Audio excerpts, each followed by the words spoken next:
Bonjour, Mohamed Bouganmi, entraîneur du Boxing Club Dessinois, fondateur du Boxing Club Dessinois pour être plus précis. Vous formez de nombreux jeunes ici au suivi attentionné de vos boxeurs et boxeuses et handibox. On peut parler de votre club comme une grande famille. C'est un club famille. C'est un club famille, pourquoi? Parce qu'on a les enfants du lundi au vendredi, on reçoit aussi les parents dans les cours mixtes, on a des cours femmes, spécialement avec des entraîneurs femmes, c'est les mamans de nos petits. C'est vraiment le club famille, c'est les enfants ils sont là, le papa est là, les mamans sont là, tout le monde est là et il manque que les grands-parents. On va faire un autre créneau d'ici l'année prochaine pour les personnes âgées. Vous jouez à la fois un rôle d'éducateur avec ces jeunes, en plus d'être entraîneur, vous les aidez à se réinsérer professionnellement. Tout à fait, l'objectif du Boxing Club Dessinois, c'est pas d'avoir des amateurs à tout prix, des professionnels.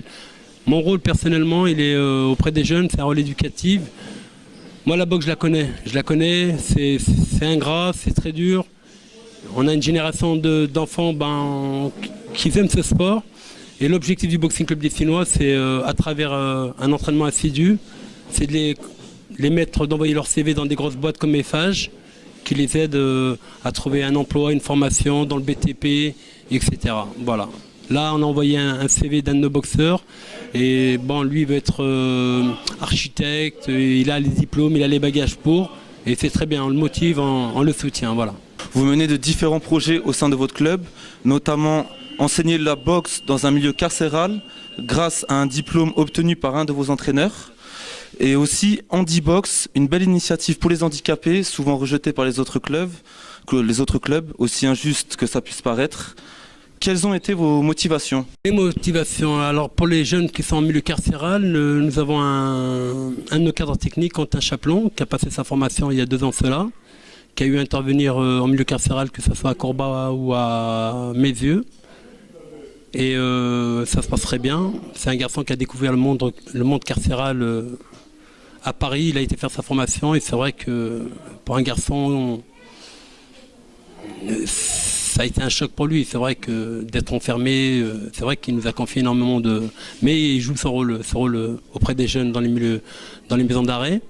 Pour les handiboxeurs, écoutez, au jour d'aujourd'hui, on en a 7. On a Camille, on a Luc, Rafalovic, on a Benjamin, Nasser, Abderrahman qui vient de Rieux et d'autres. Et c'est vrai qu'on a investi sur du matériel interactif pour eux et qui partagent avec les jeunes valides. Voilà, c'est des programmes avec lumière, ça s'allume. Programme 1, ça va très très bien pour certains handiboxeurs. Programme 2, si ça va bien. Ensuite, le même matériel que vous avez derrière vous, il est utilisé par les jeunes valides. Et là, on travaille la vitesse, la motricité, etc. Plusieurs fois, vous avez amené ces jeunes boxeurs en championnats régionaux et nationaux. Combien de titres avez-vous à votre actif? Les championnats régionaux, on participe toutes les années aux championnats régionaux dans le Lyonnais. Ensuite, on engage le maximum de jeunes car nous avons une bonne équipe, on a beaucoup de... Oui, on a un bon potentiel, c'est vrai qu'on a énormément de jeunes. Après, une fois passé les régionaux, on est sur les inters. Là aussi, sur les inters, on vient en famille, en force. On vient 8, 9, 10, 15 boxeurs. C'est énorme. Mais bon, les résultats sont là. Après la finale interrégionale, là, on revient des interrégions. On a 4 filles qualifiées pour les championnats de France. Christelle André, Chérine, Perle Artiniti et Samia. Ensuite, chez les garçons, on a 2 garçons. Jason Kota qui est qualifié pour les championnats de France. Et Jordan qui a fait quart et demi-finale et finale aux interrégions. Il est qualifié aussi pour les championnats de France. On devrait partir le 10, 11, 12 du mois d'avril avec les filles. Et ensuite, on a les handiboxeurs. C'est un challenge Rhône-Alpes. C'est la semaine qui viendra du 18. Au retour du 18, le week-end d'après, on repart au championnat de France avec les 2 garçons qualifiés, minime cadet. Et en revenant, début mai, on part pour le championnat de France à Gilbergeois et c'est à Bourges, avec tous nos handiboxeurs. On dit que le Boxing Club de Dessine est un nid de champions valides et d'handicapés, en plus d'avoir des entraîneurs passionnés et des boxeurs de qualité. Vous donnez une belle image de la boxe. Nous, écoutez, moi personnellement, c'est... Vous savez, c'est pas difficile. Si vous voulez des résultats, c'est très simple. Si vous voulez des résultats, si vous voulez que les enfants reviennent à la salle, s'ils se sentent bien, les enfants, ils viendront. Et si vous saignez pour eux, ils se saigneront pour vous. Les résultats que nous avons plus de 45 titres nationaux en boxe éducative. Je précise bien boxe éducative et pré-combat. Vous me direz, c'est pas de la boxe amateur, certes, c'est vrai. Mais la boxe éducative, c'est la base de la boxe amateur et la boxe professionnelle. S'il n'y a pas d'éducative, il n'y a pas de boxeur amateur, il n'y a pas de boxeur pro.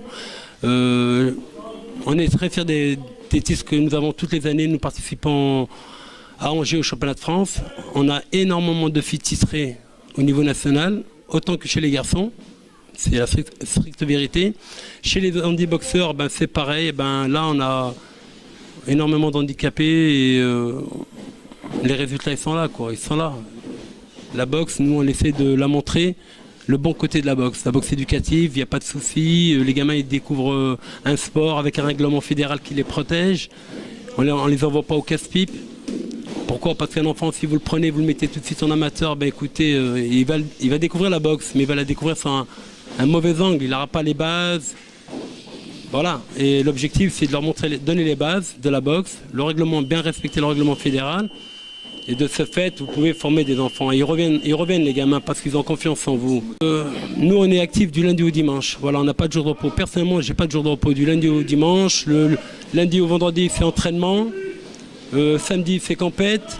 Dimanche, on travaille différemment. Voilà, on n'en parle pas, mais le dimanche, on est ensemble entre nous et on n'est pas à la salle, on est ailleurs, on travaille. On travaille et vous savez, c'est pas difficile, hein, le travail paye. Les résultats qu'on a dans la salle, les titres qui sont accrochés en boxe éducative et pré-combat, ben, c'est le travail. Il y a du travail en amont et il y a quelque chose qui est fort auprès des jeunes, c'est la communication, c'est ce que vous véhiculez qui fera que ces enfants amènent des titres. Voilà. Nous, on n'a pas de souci en particulier. Pour nous, c'est naturel. C'est naturel de véhiculer de l'amour auprès des jeunes qui se sentent aimés. On en reçoit mais de tout, avec tout problème. On est éducateur, on est copain, on est le tonton, on est le papa, on est la maman, on est tout en même temps. On est tout en même temps et c'est vrai que ça prend du temps, mais on est là pour ça. On est là pour ça et les résultats ils sont là aussi. Et on est fiers de nos filles, de nos garçons, de nos handiboxeurs. On est fiers de toute l'équipe du Boxing Club d'Issinois, car on travaille tous en famille, main dans les mains. Main dans la main, pardon. Quelles actions concrètes menez-vous au sein de votre club afin d'être référencé comme un des tout meilleurs? Nous, on n'est pas dans un challenge avec les autres clubs. Je respecte tous les clubs du Lyonnais ou tous les clubs de France. Je respecte tous les clubs parce que tout le monde donne de son temps, tout le monde travaille à sa manière, à sa façon. Je vous dis, c'est très simple, c'est un naturel. Il n'y a rien d'exceptionnel. On ne fait rien d'exceptionnel. On me dit que j'en fais beaucoup. Je ne fais rien de plus qu'ailleurs. Il y en a qui en font peut-être autant. Mais je vous dis, nous, nos gamins, on les aime. Voilà, on les aime, on les respecte, on les soutient. Quand il y a des problèmes à l'école, avec les profs, quand ils sont sanctionnés ou ils doivent passer en conseil de discipline j'y vais, je prends rendez-vous avec les parents, on y va. Voilà, je plaide la cause des enfants pour que la sanction soit moins grave qu'elle devrait.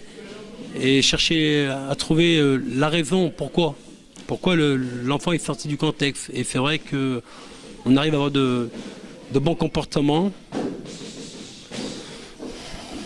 Nous, on est très contents, on est satisfaits. Il y a énormément d'amour qui se véhicule dans notre salle. On le sent quand on rentre. Je pense que quand vous êtes rentré, vous sentez une atmosphère. Oui, c'est détendu. Il n'y a pas un atome de violence ni d'agressivité. Et les gens se sentent bien. Dans les cours maman, c'est pareil, elles le disent. Dans les cours mixtes, c'est pareil, ils le disent. Nos handiboxeurs, ils viennent. On en a 7. À savoir que je suis référent régional handibox. Mais très peu de clubs en ont dans le Lyonnais. Voilà, très peu. Je peux les comprendre. Pour certains, ils ont des boxeurs professionnels. D'autres ont beaucoup de boxeurs amateurs. D'autres ont de petites salles. Mais c'est une occasion pour eux de demander à la ville des extensions. Oui, c'est une occasion pour eux. C'est un bon argument pour que les communes puissent les aider en ouvrant les portes aux handiboxeurs. Aux handibox, que ce soit filles ou hommes, c'est de demander à la ville, écoutez, on n'a pas cette place, on reçoit, donnez-nous un coup de pouce, poussez un peu les murs, faites une extension. Nous, on est très bien avec notre commune, on est bien soutenus. Je pense que si nous, on y arrive, ils devraient y arriver aussi. Et c'est vrai que c'est embêtant de savoir que très peu de clubs dans le Lyonnais acceptent des handicapés. C'est pas normal. Tout le monde a ses raisons, mais rien ne justifie un refus. Rien ne justifie un refus. Si on pousse la porte, une fois qu'elle est poussée la porte, on ne ferme pas la porte. Nous, une fois qu'ils ont poussé la porte, ils font partie de la maison. Comme vous avez pu vous en apercevoir derrière vous, à gauche ou à droite, on a des fauteuils. On a investi dans des fauteuils car on a des boxeurs qui viennent avec des gros fauteuils électriques de 140 kg qu'on ne peut pas mettre dans nos véhicules. Alors ce qu'on fait, on laisse le fauteuil électrique là le samedi, on le porte nous-mêmes, on le met dans le camion, le jeune homme, ceinture de sécurité, les fauteuils manuels ils sont derrière, on arrive au challenge et on participe et c'est que du bonheur, que du bonheur. Et de voir des handicapés toute une journée, tout un week-end avec un sourire hors norme, c'est... Vous savez, quand je vous dis que l'objectif, c'est pas d'avoir des champions olympiques, je vous dis que le sourire qu'ils véhiculent, c'est plus qu'un titre national, c'est magnifique, c'est une joie qui... Ça vient au cœur. Monsieur, ça vous change, c'est magnifique, c'est magnifique. C'est magnifique de voir des handicapés joyeux tout un week-end ou une journée de joie, de bonheur, que pour eux. Là, c'est le top, c'est le top, c'est le top, il n'y a rien à dire. Ça fait plaisir à entendre. Quels sont les objectifs de votre club à long terme? C'est toujours ce rôle éducatif, à long terme. Ça fait 5 ans que nous avons monté le club.